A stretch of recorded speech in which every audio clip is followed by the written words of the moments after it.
Hello everyone, welcome back to IDGAF 1984. For those of you who don't know me, my name is Jeff Metric. This is the part 2 of the two-part video I did on a social credit score and why it's a danger to our freedoms and society as a whole. Please go back and watch the first video in this series where I just basically break down a little bit of it. Now I'm going to go into the negative consequences for marginalized communities, which is going to be the last part of it. And I'm going to really break it down and show you how this impacts everyone's life. So, if you like this video, if you like this content, please like, comment, subscribe, share, feed the algorithm. Let's get this message out there, all right? Because this message can only be spread by me and everyone who watches this video. That's the only way we're going to get the truth out there and make it known. Because IDGAF 1984 is a message that we need to stand up for ourselves and stop letting society and government tell us how we have to be because it's the greater good. Miss me. All right. Continuing on. Negative consequences for marginalized communities.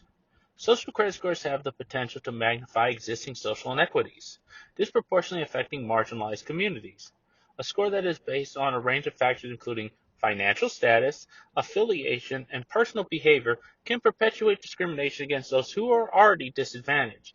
Even though this is a little bit of, I think, not true, but it also does affect people because it can cut the other way as well. It can cut for people who are really well off, who may not have opinions that toe the leftist line, and they'll have their social credit score dinged. So it cuts both ways.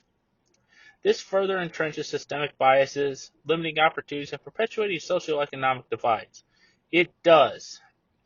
And for people on the right who say, what's entrenched systemic biases? Well, I'm gonna be honest with you, there really are none. When you look at it statistically, when you take people's feelings out of it, there are really none statistically speaking. And if they are, they're very minuscule and do not impact anything. It's all about personal choice and personal responsibility. Moreover, marginalized communities have historically been subject to discriminatory practices are likely to bear the brunt of negative consequences, creating a dystopian scenario where one's background becomes an insurmountable burden. And guess what? They are right about that, but that'll be anyone who disagrees with our overlords in government and corporations and the WEF and the IMF and the Fed. Yeah, go and look up Fed Now. I'm going to do a video on that tomorrow, most likely. I'm going to break down Fed Now and what it's all about. Next part is over-reliance on algorithmic decision-making. Social credit scoring systems rely heavily on algorithms, and we know algorithms cannot be biased. Oh, wait, Twitter's algorithms are biased because during the height of the coup, people who had dissenting opinions from the government had their posts censored or outright deleted and their accounts deleted or shadow banned. Same thing on YouTube, same thing on Facebook, same thing on Instagram. Yeah, it happens, giving rise to concerns about their fairness and accuracy. That is true.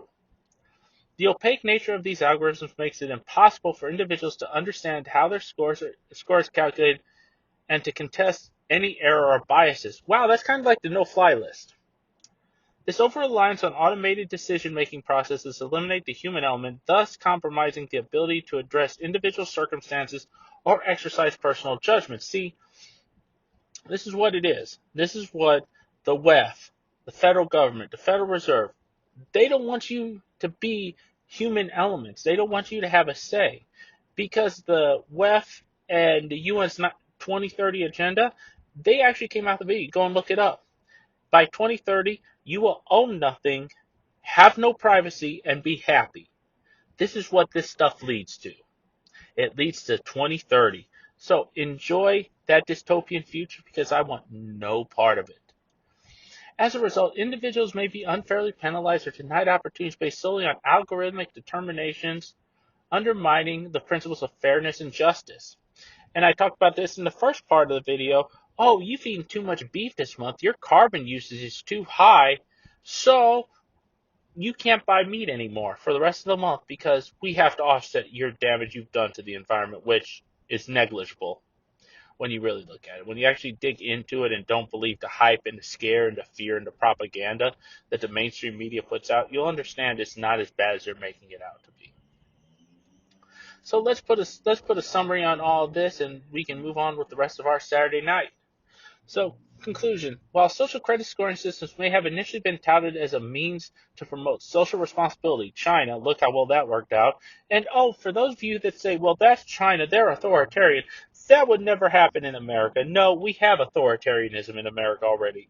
It's just disguised, but it's still authoritarianism. When you make people subservient to the state, that is authoritarianism. At the end of the day, that is authoritarianism. Say it with me. Subservience to the state is authoritarianism. Their implementations raises significant concerns about individual freedom and human rights, the potential for abuse, erosion of privacy, negative consequences for marginalized community, and the over-reliance on algorithms all contribute to a dystopian potential that we must confront. It is crucial that we approach the implementation of these systems with skepticism, advocating for transparency, accountability, and most importantly, safeguarding the rights and liberties of individuals in the face of growing societal surveillance.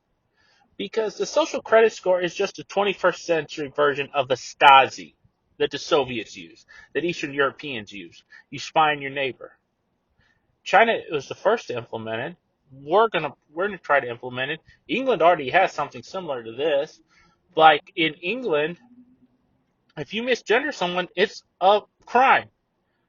Okay, how can it be a crime if you have an Adam's apple, look like you can palm basketball and 6'5" and have a 5 o'clock shadow at 1 o'clock in the morning?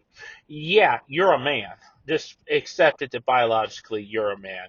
So until tomorrow, be great and continue to say, I don't give a fuck about what you believe. It only matters what you can prove. Until tomorrow, have a great day when I bring you what the WEF is. Have a great day.